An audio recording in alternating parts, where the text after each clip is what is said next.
Bonjour à tous et bienvenue sur la chaîne Arcane du Zodiaque. Je suis Laetitia et je suis avec vous aujourd'hui pour vous parler du passage des nœuds lunaires de, du signe du Bélier au signe du Poisson. Bienvenue pour un nouveau point de transit.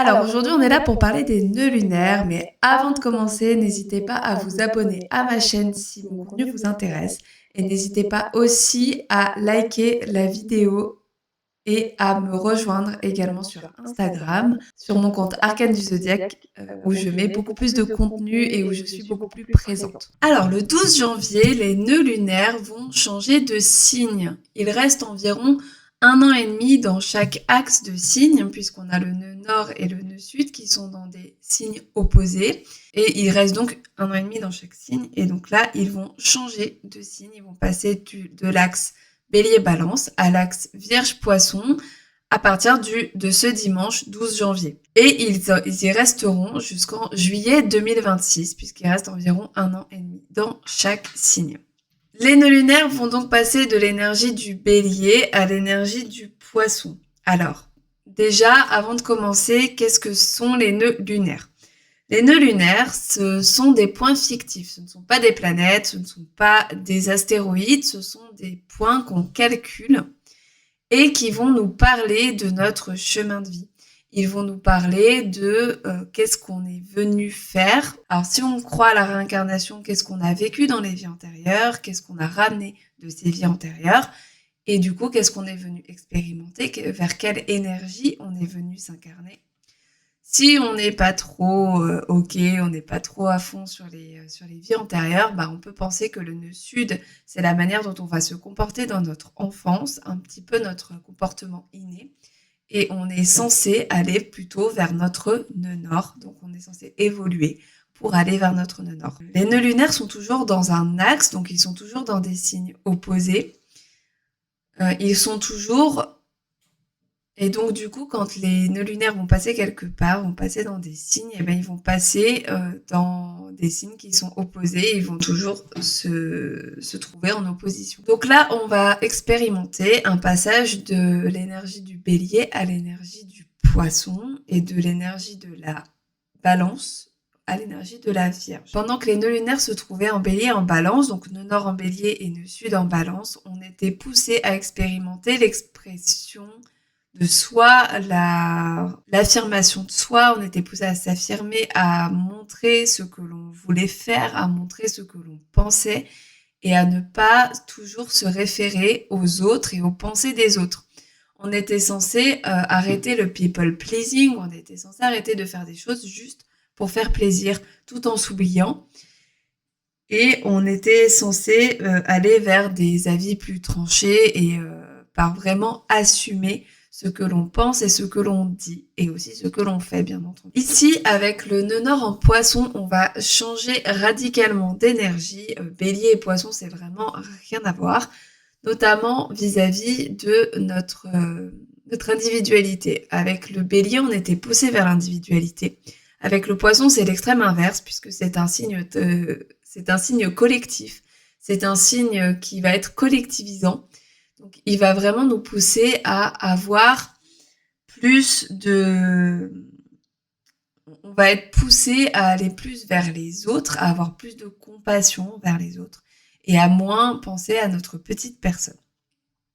Alors, il y a plusieurs points sur lesquels on va évoluer et on va travailler durant ce passage des nœuds. En général, les passages des nœuds, c'est vraiment des moments assez représentatif au niveau assez profond au niveau de notre travail personnel, de notre travail intérieur. Et ici, il va donc nous parler de plusieurs sujets sur lesquels nous allons pouvoir travailler. Puis après, je vous parlerai aussi des sujets qu'ils vont activer en fonction des maisons qu'ils activent dans votre thème. Donc on verra ça juste après. Au niveau des énergies globales, la plus grosse chose, je pense, que vont nous faire travailler ces nœuds lunaires, ce transit des nœuds lunaires, c'est le passage d'un côté très organisé et très contrôlant du signe de la Vierge à un lâcher-prise avec le signe du Poisson. La Vierge, c'est un signe qui va vouloir tout contrôler, qui va vouloir avoir un emploi du temps très fixe, que toute sa vie soit bien rangée, que tout ce qu'elle fait soit fait à la perfection. Et ici, avec le signe du Poisson, on va être vraiment dans l'extrême inverse, puisque le Poisson, lui, c'est plutôt je me laisse porter par le flot de la vie, je vois ce qui se passe, et donc là, on n'est pas du tout dans le même genre de vibe, et on va être poussé à justement avoir confiance en la vie, confiance en nous-mêmes aussi, et confiance en ce qui va se passer, et à ne pas essayer de tout contrôler tout le temps, de laisser un petit peu les choses se faire, et de pas être tout le temps vraiment sous pression, parce que on a envie de tout bien faire, on a envie de tout bien organiser. Donc là, on va vraiment être appelé à lâcher du lest, vraiment, avec le signe du Poisson. Ensuite, le signe de la Vierge, c'est un signe de terre. C'est un signe qui va être très ancré et qui est vraiment proche de la matérialité et de la raison. On va être vraiment dans un signe très qui va analyser un petit peu tout ce qui se passe. Et avec le signe du Poisson, on est à l'inverse, plutôt attiré vers des choses plus abstraites, plus perchées, j'ai envie de dire. On est attiré plutôt vers des énergies, on va être en connexion totale avec le monde extérieur, dont les énergies un peu plus subtiles. Donc avec l'énergie du Poisson, on va être amené à laisser un petit peu de côté ce côté très terre à terre et très matérialiste, et à plutôt aller vers un côté plus spirituel, plus connecté à la vie et au monde qui nous entoure, à moins se focaliser sur nos acquisitions matérielles et à être plutôt dans un univers spirituel. Alors, avec le Poisson, il pourrait être possible de développer certaines capacités extrasensorielles pour les plus intéressés, les plus connectés d'entre nous. Et, euh, et donc, ça va nous permettre d'être vraiment dans une spiritualité un peu plus ancrée.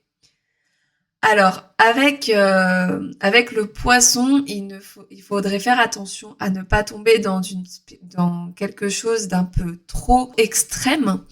Il faudrait pas tomber dans de l'illusion, dans une spiritualité où on va potentiellement se faire avoir par quelqu'un. Euh, le Poisson, c'est un signe qui est très naïf et qui va avoir tendance à croire un petit peu tout ce qu'il voit, tout ce qu'il entend, tout ce qu'on lui dit. Il va vraiment voir la bonté en chacun, et du coup, il va être un peu naïf. Donc là, le but, ça va pas d'être de croire à tout et n'importe quoi, de suivre n'importe qui. Donc faites attention quand même avec cette énergie de Poisson, de ne pas tomber, d'avoir quand même l'esprit critique de la Vierge, de garder cet esprit critique de la Vierge pour ne pas se laisser embrigader dans des sectes ou autres. Alors peut-être pas jusqu'à aller dans des sectes, mais en tout cas ne pas se faire embrigader, ne pas se faire arnaquer par des personnes qui seraient mal intentionnées et qui utiliseraient justement cette vibe de spiritualité pour arnaquer d'autres personnes. Dans cette vibe de spiritualité, on peut parler aussi des médecines alternatives et des médecines holistiques qui risquent de faire un sacré bond pendant ce transit des nœuds lunaires, puisque avec la Vierge et le Poisson, on est dans un axe qui parle de santé. Alors de santé du corps, mais aussi de santé mentale. Et donc ici, avec l'énergie du Poisson qui est plus proche des énergies, qui est plus proche de tout ça, on va être quand même beaucoup plus amené à aller vers des médecines alternatives.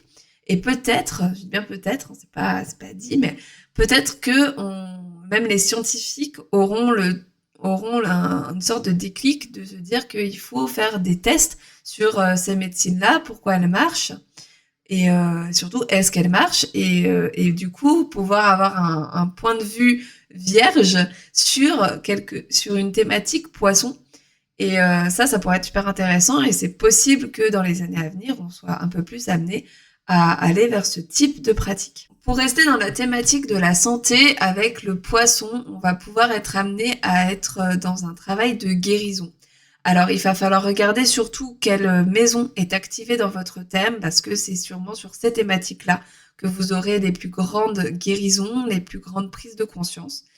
Et donc là, ça va être super intéressant de regarder à ce niveau-là.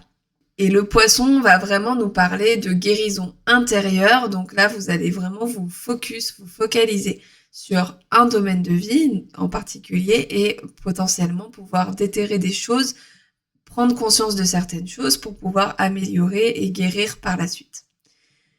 Enfin, il y a un dernier point qui va compter entre l'énergie de la Vierge et du Poisson. Donc on va essayer de quitter un côté un petit peu jugement de la Vierge. La Vierge est perfectionniste par nature et elle va du coup avoir tendance à juger les autres, mais se juger aussi elle-même. Bonjour Louise. Et elle va avoir tendance à vraiment être dans le jugement dès que quelque chose ne va pas. Alors qu'avec le Poisson, on va être appelé à être beaucoup plus empathique, à être beaucoup plus connecté aux autres et à ne pas juger les autres sur ce qu'ils font et ce qu'ils sont. Et aussi apprendre à ne pas se juger soi-même, parce que je pense que l'énergie de la Vierge, c'est surtout je me juge moi-même et du coup j'essaye d'être parfait. Et là, le but, ça va être vraiment de se lâcher la grappe, de se rendre compte que oui, effectivement, on peut pas être parfait dans tous les domaines, dans toutes les situations, mais c'est ok et on peut vivre avec ça. Donc vraiment prendre ce côté énergie positive et empathique du Poisson. Et c'est comme ça que ça pourra mieux se dérouler. Comme je vous l'ai signalé tout à l'heure, ce qui va être super important, c'est quand même de regarder dans quelle maison se trouvent les signes du Poisson et de la Vierge dans votre thème, puisque c'est ces maisons-là qui vont être activées et c'est sur ces maisons-là que va se passer la plupart des prises de conscience qui vont se passer durant ce transit des nœuds lunaires et notamment durant les périodes d'éclipse dont je parlerai à la fin de la vidéo. On va faire un petit tour rapide du zodiaque et de quelles maisons vont être activées en fonction de votre ascendant, puisque c'est l'ascendant qui détermine l'emplacement des maisons. Donc avec un ascendant bélier, c'est votre axe 12-6 qui va être activé, donc c'est l'axe des nœuds, hein, c'est le même axe que c'est Vierge-Poisson, c'est les maisons qui correspondent à Vierge et Poisson. Donc ici, tout ce que j'ai dit précédemment, ça va être plus. On va être vraiment focalisé donc sur notre inconscient, sur guérir des choses, sur être beaucoup plus connecté avec le flow de la vie et beaucoup plus connecté au monde. Avec l'ascendant Taureau, c'est les maisons 11 et 5 qui vont être activées. Donc ici, c'est plutôt, on va plutôt être poussé à aller vers le groupe, à aller vers des nouveaux projets, à aller vers nos amis. On va être beaucoup plus sociable, poussé à faire les choses en groupe, faire les choses avec d'autres personnes et ne plus se focaliser sur nous-mêmes et ne plus faire les choses que pour nous-mêmes ou par nous-mêmes, mais de faire confiance un petit peu au collectif. Avec l'ascendant Gémeaux, c'est la maison 10 et la maison 4 qui sont activées. Donc ici, on va avoir un gros focus pendant 1 an et demi sur notre carrière et notamment sur le fait de se demander si notre carrière nous plaît encore, si notre carrière est encore importante pour nous et si on n'a pas envie de changer pour aller vers quelque chose qui nous anime plus. Donc là, ça va être le moment d'écouter votre intuition à ce niveau-là et de réfléchir un petit peu à ce que vous voulez apporter au monde, si vous voulez apporter quelque chose d'un peu plus juste, d'un peu plus aligné avec vous-même. Et pourquoi pas, avec l'énergie du Poisson, aller vers une carrière plutôt vers le soin et vers l'aide aux autres. Ensuite, avec l'ascendant Cancer, c'est l'axe 9-3 qui va être activé. Donc ici, on va arrêter de se focaliser sur les détails, on va essayer de voir un peu les choses d'un point de vue plus global. On va être amené à voir les choses avec du recul. On va être poussé aussi beaucoup vers la quête de soi avec la maison 9. Et du coup, avec le Poisson, c'est peut-être la spiritualité qui va vous aider à trouver cette quête de soi, à trouver ce que vous êtes venu faire. Et ici, on va avoir pas mal, pendant 1 an et demi, peut-être de découvertes et de voyages, avoir envie de découvrir de nouvelles choses. Ensuite, l'ascendant Lion, c'est l'axe 8-2 qui va être activé. Donc avec l'axe 8-2, c'est la maison 8 vers lequel on va tendre. Et la maison 8, c'est vraiment une maison de transformation, notamment au niveau psychologique. C'est aussi une maison qui va nous pousser à perdre certaines choses, à nous débarrasser de certaines choses qui nous encombrent. On est vraiment dans la dépossession, le côté pas du tout matériel. On va être vraiment poussé à ne pas s'accrocher au matériel, à ne pas rester focus sur l'argent, etc. Et on va peut-être avoir des prises de conscience à ce niveau-là en se rendant compte que c'est pas ça forcément qui compte d'avoir telle ou telle chose, mais qu'on est tout aussi bien avec beaucoup moins de matériel. Ensuite, avec l'ascendant vierge, on va avoir un focus sur nos relations. On va se focaliser sur notre rapport aux autres, sur comment on vit le rapport aux autres. Peut-être aller vers des relations un petit peu plus alignées avec nous-mêmes, hein. Le poisson étant très intuitif, il va falloir vraiment s'écouter pendant cette période pour voir si les relations sont toujours alignées avec nous et si elles sont toujours bonnes pour nous. On va être aussi amené à bosser sur notre notion de sacrifice, ne pas aider trop les autres, ne pas se laisser nous tomber et voilà, aider les autres, aller vers les autres, être empathique envers les autres, mais ne pas non plus se laisser submerger. Ensuite, l'ascendant balance, c'est l'axe 6-12, donc comme pour le bélier qui va être activé, mais cette fois à l'inverse. Donc là, on va aller plutôt vers la maison 6. On est donc dans un axe inversé des nœuds. Et donc ici, le but, ça va être vraiment de trouver un équilibre entre l'énergie de la Vierge et l'énergie du Poisson. Et peut-être faire un focus au niveau de la santé, et notamment la santé et le bien-être. Donc peut-être se focaliser plutôt à ce niveau-là. Essayez de voir ce qui peut être mieux pour vous au niveau de votre bien-être général. Ensuite, avec l'ascendant Scorpion, c'est la maison 5 et la maison 11 qui vont être activées et on va essayer de tendre vers la maison 5. On va essayer de se reconnecter à la joie, à ce qui nous plaît et à nous-mêmes, à nous redonner confiance en nous, nous redonner, nous affirmer, avoir confiance en ce que l'on fait et ne plus dépendre de la vie des autres. C'est ça qui va être important. Donc un peu lâcher prise sur ce qu'on a l'impression que les autres pensent de nous. Et pendant cette période-là, la créativité va être super importante. On va être vraiment très créatif. Et donc, si vous avez un travail créatif ou que vous aimez faire des loisirs créatifs, ça va être vraiment une très très bonne période pour ça. Avec l'ascendant Sagittaire, c'est l'axe 4-10 qui va être activé. Donc ici, on va se focaliser sur la maison 4. Et on va plutôt aller vers notre foyer. On aura envie peut-être de changer certaines choses au niveau de notre famille et de notre maison. Et au niveau de la guérison du poisson, on pourrait avoir des prises de conscience au niveau familial, au niveau transgénérationnel, au niveau généalogique, et peut-être guérir certains schémas familiaux à ce moment-là. Donc si vous aviez ça en tête, clairement, ça va être le bon moment. Ensuite, avec l'ascendant Capricorne, c'est la maison 3 et la maison 9 qui seront activées. Donc, on va aller plutôt vers la maison 3. Et ici, on va donc travailler sur notre communication et notamment la communication que l'on a avec les autres, avec le monde qui nous entoure. Et on pourrait aussi être focalisé sur notre fratrie. Donc, s'il y a des soucis qui n'ont pas été réglés avec nos frères et sœurs, ça va être un bon moment pour guérir ces blessures-là. Et enfin aussi, la maison 3 nous parle aussi pas mal du mental et de la réflexion, donc peut-être lâcher un petit peu prise au niveau du mental, essayer de calmer son mental et de ne pas être trop dans la réflexion, mais un peu plus dans l'intuition.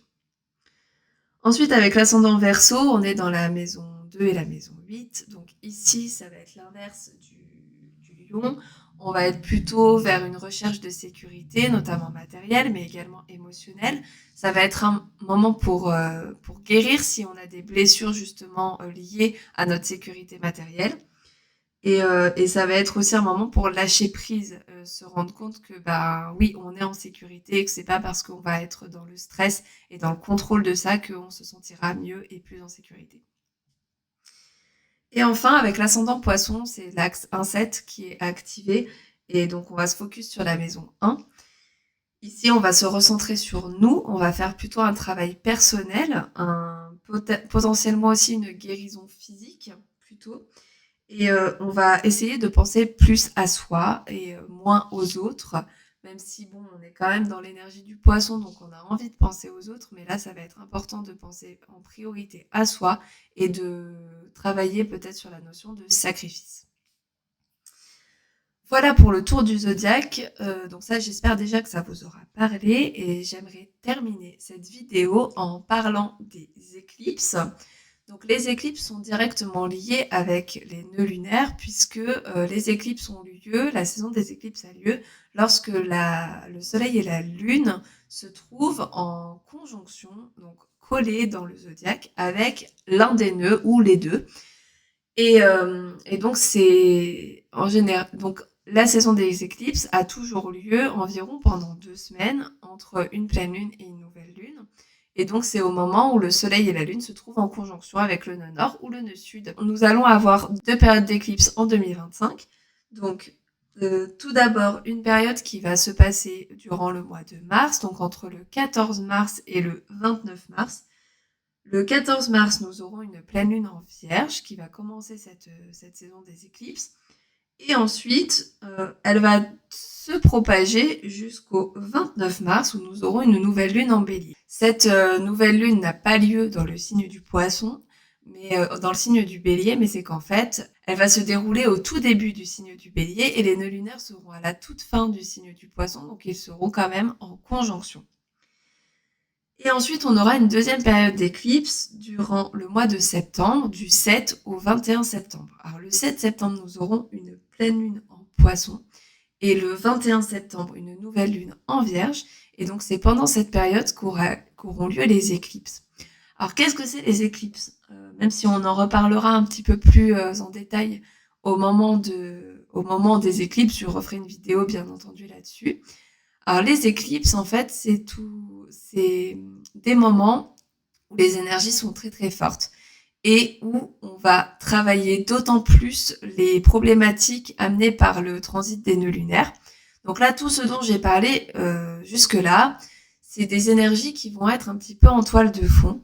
Et pendant les saisons des éclipses, eh ben, on pourra avoir des événements très concrets qui vont arriver en lien avec ces nœuds lunaires et en lien avec les maisons qui vont venir activer dans votre thème. Donc c'est vraiment ultra important de regarder, de savoir quelle maison est activée. Donc vous avez déjà écouté la vidéo, donc vous savez normalement avec votre ascendant quel est votre axe qui va être activé. Et donc si jamais vous ne connaissez pas votre ascendant, je vous invite à aller voir mon petit tuto, ici je crois, mon petit tuto astro pour générer son thème astral. Et donc l'ascendant, c'est le symbole AS et donc il faut regarder dans quel signe se trouve ce symbole pour savoir quel est votre ascendant. La période des éclipses et donc ce transit de nœuds peut être aussi particulièrement compliqué pour les signes mutables